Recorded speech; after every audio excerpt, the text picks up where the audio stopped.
Hey everybody, welcome to this week's Scary Movies. This week we're presenting the drive enders, and the drive endings that we'll be taking a look at will be the second half of Baltimore Ravens. Buffalo Bills were able to claim victory after a very scary first half, and a large part of that was their ability to completely shut down Lamar Jackson and a usually potent Baltimore offense all the way through the second half. And we're going to start off with the first play right after the kickoff. And we're going to have a little something unusual here starring Tyler Linderbaum, the center.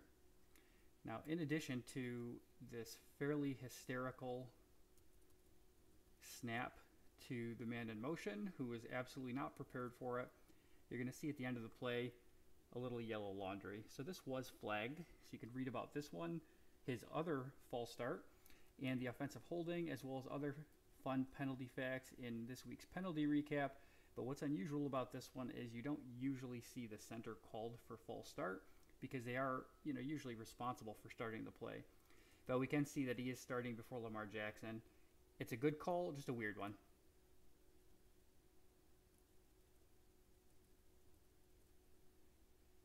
Usually a 5-yard pushback isn't that big of a deal, especially for a team as talented as Baltimore is. However, in this case, they weren't able to get that back. So very soon we're faced with 3rd and 15.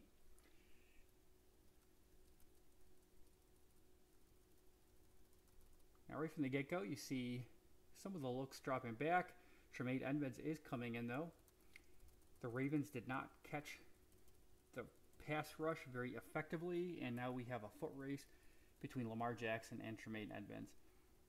Now when you have this much linebacker wrapped around your hip, this is going to be a fairly common outcome. Pass is lucky to even get to the sideline on that one. So definitely that free rusher in Tremaine Edmonds is huge and absolute drive killer. Now in the next drive, we see we're getting close to midfield and faced with 3rd and 8. So the Bills did a pretty good job of stopping this series, but the Ravens were driving a little bit. And I'm going to show a few things on this. So the first is obviously a different outcome with the pass rush. Not as much trickery with Buffalo, but again, the Ravens are picking this up very well. As Lamar Jackson gets ready to throw, take a look at this pocket.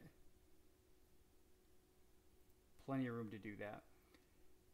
Here's going to be his intended target, and right now you can see there's a ton of space.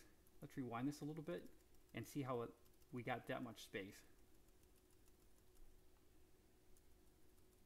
We don't have a ton of cushion starting off from the line, but there it is.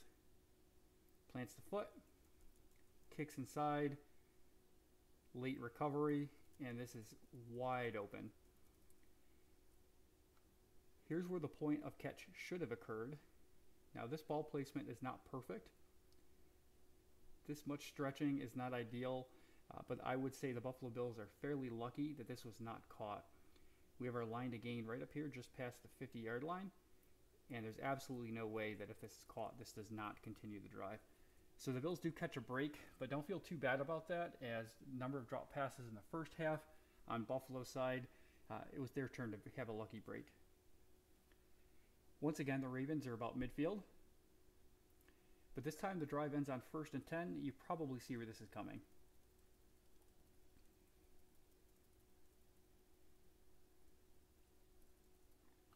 So here we have Prince Emili, and this could be a volleyball tutorial block. I mean, it's a good diamond set, however you want to phrase this one, but he pops the ball right up in the air.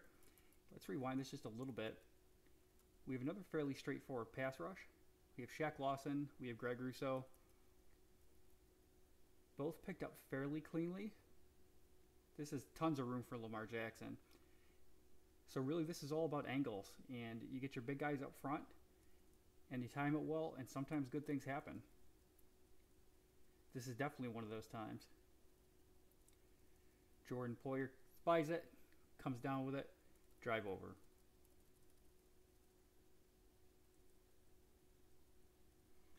And you can see pretty nice celebration here from Group.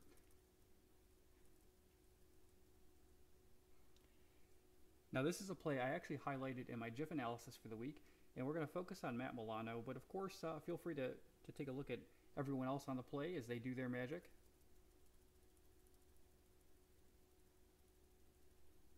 even though I showed this one, I wanted to highlight it again just because of how important it is.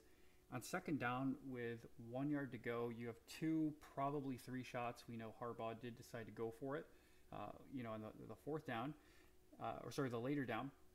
So we do know he was definitely going to go for it. With 1 yard to go, I don't like Buffalo's chances on this. So this stop is absolutely crucial. And what a tackle. I mean, impact, you have hands on the back behind both knees. Milano continues driving, does a gator roll at the end. Tons of things just go textbook with that tackle. Now faced with 4 yards to go, the next run was from Lamar Jackson, picked up a couple yards, but then resulted in this play. Near the goal line, last chance to put some points on the board before giving the ball back to Buffalo and forcing your defense to try to make a stop. I'm going to pause with the pass rush again. So we again have Shaq Lawson and Greg Rousseau. And what I like about this is both players are being aggressive, but they are also able to disengage. So if Jackson were to take off, there is a pretty good chance that both players would be able to scoot out and hopefully pick that up. And I'm going to focus on something else as well real quick that I pointed out last week. I want you to take a look at Shaq Lawson and something I've been saying for a little while now, and about holding calls on offense. So a lot of people may look at this and say, why is there a holding call? Say it with me. Rip move. Shaq Lawson's left arm comes up with a rip. This is considered causing the hold, so therefore it's not usually called on the offense. This is a lot more obvious with a rip move than last week when we saw. So again, I think this one is a good no call, but if you were wondering why, I will keep saying that till I'm blue in the mouth.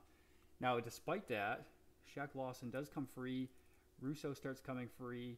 Lamar Jackson's backpedaling. He's going to try like heck to make this throw. We know the outcome, but before we see the outcome again, let's take a look at what went into it.